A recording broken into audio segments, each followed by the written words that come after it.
¿Tienes el derecho a tomarte la justicia por tu mano? ¿Y si fuera para defenderte? Conversamos sobre el vigilantismo entre amigos.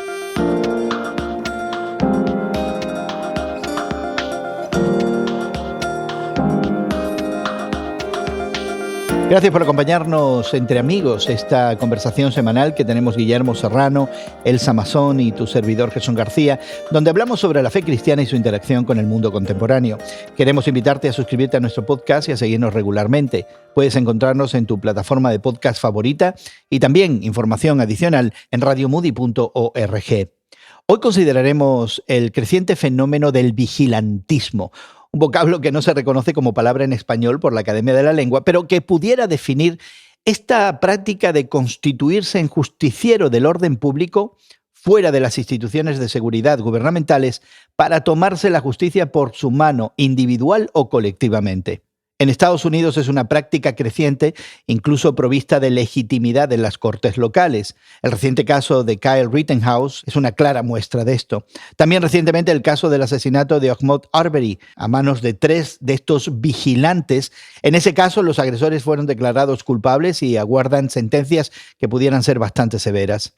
En un reciente artículo de opinión publicado por The Hill, se comenta que aunque estos vigilantes justicieros no son algo nuevo en Estados Unidos, subvierten el sistema de justicia al ejecutar, investigar y castigar sin autoridad legal delitos percibidos sin evidencia alguna.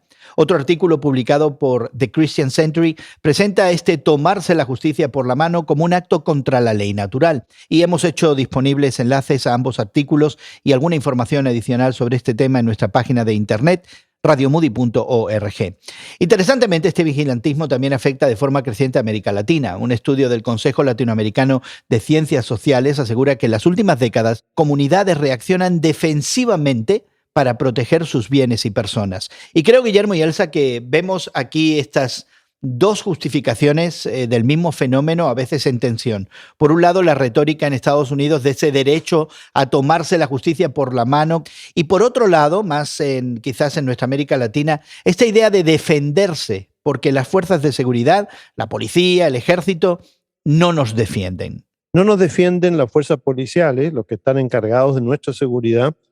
Primero, por una cuestión de número, no dan abasto, son pocos, están esparcidos en ciudades que crecen a una velocidad extraordinaria. Y en segundo lugar, son tan seres humanos como cualquiera, y entonces lo piensan 2 veces antes de ir a lugares en donde puede haber violencia, y ellos pueden salir heridos o pueden salir muertos. O sea, también está el factor humano, creo yo, sin hablar del otro factor que puede ser también el del interés, ¿no? De perpetuar situaciones. Sí, a mí me parece también que cuando se realizan actos de violencia por las pandillas, las mafias, los carteles, no aparecen a su tiempo las fuerzas gubernamentales. En México tenemos la Guardia Nacional, pero también existen actualmente ya sea la Policía Municipal, la Estatal, la Federal, hay los militares, la Marina, y parecen muchas veces, lamentablemente, parecen llegar tarde, ¿no? Y yo creo que aunque pudiéramos justificar estas acciones de autodefensa de la manera en la que tanto tú, Guillermo, como Elsa han justificado, pudiera no ser más que un acto de tomarse la justicia propia, ¿no? La justicia en las propias manos de una manera totalmente irreflexiva y en detrimento verdaderamente de la verdadera justicia, si es que pudiéramos hablar en esos términos, ¿no? Viene de antiguo, esto del deseo de venganza, y la gran duda que siempre tenemos algunos es el dicho ojo por ojo, diente por diente. ¿Es una declaración que viene dada por la divinidad misma, o los escritos antiguos recogen esta especie de proverbio que circulaba a lo mejor en la antigüedad, en donde el que hacía o cometía un acto malo contra alguien tenía que pagar las consecuencias? Por lo tanto, la gran pregunta es, este ojo por ojo, diente por diente, ¿no será que se ha anidado en el corazón de todos nosotros, y este deseo de venganza aflora de vez en cuando vemos cuestiones que escapan realmente al control? Y esto, como personas de fe, Guillermo, Gerson, es muy difícil de aceptar, ¿no? Porque somos personas de paz, somos personas que creemos en la soberanía, en la protección de Dios, ¿verdad? En su palabra, pero la realidad es muy difícil para muchas personas que se encuentran infectados por una violencia inmesurada. Fíjense ustedes que visitando el estado de Michigan, vi en el periódico local una subasta en donde estaban subastando distintos tipos de armas para cazar venados, según ellos, ¿no? Pero también habían ametralladoras y entonces la pregunta mía era, ¿para cazar un simple venado con una ametralladora? Ya. ¿Esa Ya, es la es como idea? si los venados tuvieran chalecos antibalas o algo por el estilo, ¿no? Claro, exactamente. Y a mí lo que me preocupa es el asociar todo esto a ideologías políticas nacionalistas, de salvapatrias, a grupos sociales de privilegio, a ideologías racistas, que verdaderamente son las que vemos que por lo menos en los Estados Unidos están alimentando este vigilantismo. Es decir, aquí no opera un sentido de justicia más elevado, sino simplemente intereses particulares que están dañando a nuestras comunidades y a nuestras sociedades. Claro, el racismo no es un fenómeno nuevo, ha existido desde los tiempos inmemoriales, en donde se hacía aparte a todas las naciones que no comulgaban con el idioma, con la lengua, con las creencias, con la religión. Y no solamente eso, se llegaba al exterminio. La orden era terminar con ese tipo de poblaciones que no se asemejaban a nosotros. Hoy día yo creo que esto está resurgiendo en muchos lugares en donde, por ejemplo, caminar por algunos vecindarios, porque el simple hecho de caminar por la vereda puede ser una afrenta. No nos vayan a confundir, ¿verdad?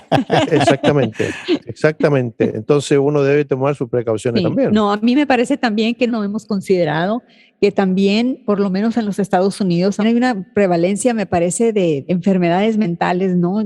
Yo creo que también tener regulaciones donde se identifique más neurológicamente, psicológicamente, psiquiátricamente a las personas que van a obtener estos armamentos. Así que hemos pasado en esta conversación, si se dan cuenta, queridos amigos, de un acto legítimo de autodefensa a la idea de que el vigilantismo está asociado a ideologías políticas extremistas, a veces a actitudes raciales, que hay que considerar la gran cantidad de armamento y el tipo de armamento que se permite en este país, los Estados Unidos, y la industria armamentística a nivel global está presente, y estamos hablando incluso de la enfermedad mental. A fin de cuentas, me da la impresión que en la tradición cristiana no se da mucho valor al sentido propio e individual de esa justicia. Y yo creo que menos aún al colectivo cuando se expresa en términos de una muchedumbre desbocada. Bueno, la duda, ¿no? Y el problema siempre se plantea en esos términos, en el sentido de si es legítimo o no, y si es posible o no, porque en realidad vivimos en una época tan diferente, tan distinta, en donde en realidad la vida humana, que nosotros valoramos en toda su extensión, pareciera no tener mucho valor cuando se llega a cuestiones de extremismo político, extremismo social, a este levantamiento de masas, de filas y qué sé yo, de gente que quiere acabar con portales y con tiendas y arrasar con quien se le ponga por delante. Y en el caso específico de un muchacho que sale con una metralleta para ayudar a la policía a poder calmar los ánimos, pero que en el intertanto pues mata a 2 personas, hiere a otra y qué sé yo, y que los jueces determinan que es una cuestión de legítima defensa, porque el muchacho también se sintió amenazado en un momento determinado. Da para un reestudio de las leyes y a lo mejor tenemos que vivir en una época distinta. Esa es una posibilidad que no debemos descartar. Uno de los artículos que comentamos en esta conversación descalifica tomarse la justicia propia como un atentado contra la ley natural.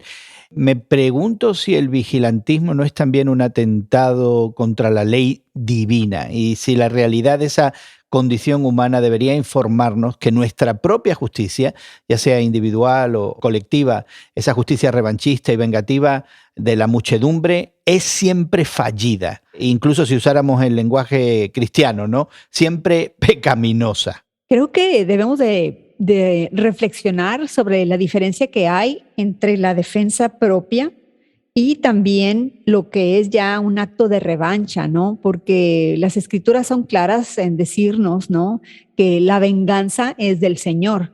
Creo que es legítimo el tratar de defender a nuestras familias o de protegernos, ¿verdad? Cuando sabemos que en nuestros barrios, en nuestras comunidades hay violencia y entonces pues tenemos que tratar de prevenir o tratar de protegernos. Creo que es algo diferente cuando la actitud en el corazón es de ir y de buscar al individuo que es el criminal y entonces yo voy y le disparo y lo mato, ¿no? Eso ya es pienso yo, se ha cruzado la línea, ¿no? de la protección propia al iniciar la violencia y nosotros tomar esa venganza, ¿no? Hacer ese acto que le corresponde a Dios nuestro Señor. Existe en la Biblia, ¿no? Vemos las guerras que tuvo Israel con sus vecinos paganos, ¿no? Esas poblaciones paganas donde Israel muchas veces iniciaba, ¿no? Esas guerras, pero eso estaba mandado legítimamente en esa época por Dios mismo, ¿verdad? Porque estaba formando la nación de Israel, el grupo de judíos estaban adentrando en lo que Dios les había marcado como la tierra prometida. Por otra parte, también ellos recibían ataques, ¿verdad? A través de la historia, donde vemos en las Sagradas Escrituras que tenían ellos que proteger, ¿no? Las murallas de Jerusalén, tenían que proteger sus poblaciones, tenían que proteger a sus familias. Y esa es la defensa que tomaba el pueblo de Israel de lo que es dado por el Señor para ellos. Creo que eso es muy diferente a lo que vemos en muchas ocasiones hoy en día, cuando se toman actos revanchistas, actos de esa justicia del vigilantismo a la cual tú te has referido, Gerson, tan elocuentemente. Yo creo que es un momento de mucha reflexión, de un llamado a que el Señor nos dé entereza, sabiduría, y sobre todo también un llamado para que la iglesia hable de estas cosas, porque son realidades muy difíciles hoy en día para muchas de nuestras comunidades. Había vigilantismo religioso en la época de Jesús, a tal extremo que en un momento determinado, porque los dichos de Jesús no se conformaban a lo que creía la mayoría de la cuestión religiosa de la época, querían despeñarlo, mandarlo cerro abajo para matarlo, porque en la mente de la gente este era un atentado a la comunidad, a la idea de la comunidad. Este vigilantismo religioso ha existido desde siempre y hoy día a lo mejor se hace más evidente en algunos lugares en donde existe persecución contra creyentes que a lo mejor quieren vivir en paz, en tranquilidad, en armonía con su prójimo, pero que no se conforma a lo que la gente tiene en mente acerca de lo que debería ser una religión. Por lo tanto, si se conforma o no el vigilantismo a la idea que Dios tiene de la vida entre los seres humanos, por supuesto que no. Jesucristo habló de que había venido a traernos su paz. Mi paz les dejo, mi paz les doy, en un momento de tensión tan grande que los enemigos de Jesucristo querían llevarlo al monte para crucificarlo. Esa es la realidad de la época y del momento que él mismo vivió, ¿no? Bueno, quizás es una conversación que tenemos que continuar en alguna otra ocasión, por las ramificaciones que tiene Guillermo y Elsa, y particularmente considerándola desde esa actitud de Cristo, quien puso su vida sin protestas, sin autodefenderse, sin ningún deseo de venganza ante una muchedumbre que lo quería linchar y que lo hizo. Y uno pensaría que ahí hay un acto radical de pacifismo, pero esto será tema para otra conversación entre amigos. Y queremos invitarte a que contactes con nosotros y nos des tu opinión y comentarios sobre lo que hemos considerado en el día de hoy, este vigilantismo, si pudiéramos llamarlo de alguna manera. Visítanos en radiomoody.org. También ahí encontrarás más conversaciones entre amigos y la manera de suscribirte a nuestro podcast. Encuentra Entre Amigos en tu plataforma de podcast favorita, ya sea Spotify, Apple Podcasts, Google Play y iHeart. Encuéntranos también en Twitter como tus temas de hoy en Twitter. Agradecemos el trabajo de realización de nuestros equipos de producción en Estados Unidos, Brasil y México. Agradecemos a Elsa y Guillermo el tiempo para conversar con nosotros, y a nombre de este grupo de amigos, nuestra gratitud para ti por habernos acompañado. Confiamos en encontrarte en otra ocasión para conversar de nuestra fe cristiana y nuestro mundo contemporáneo entre amigos.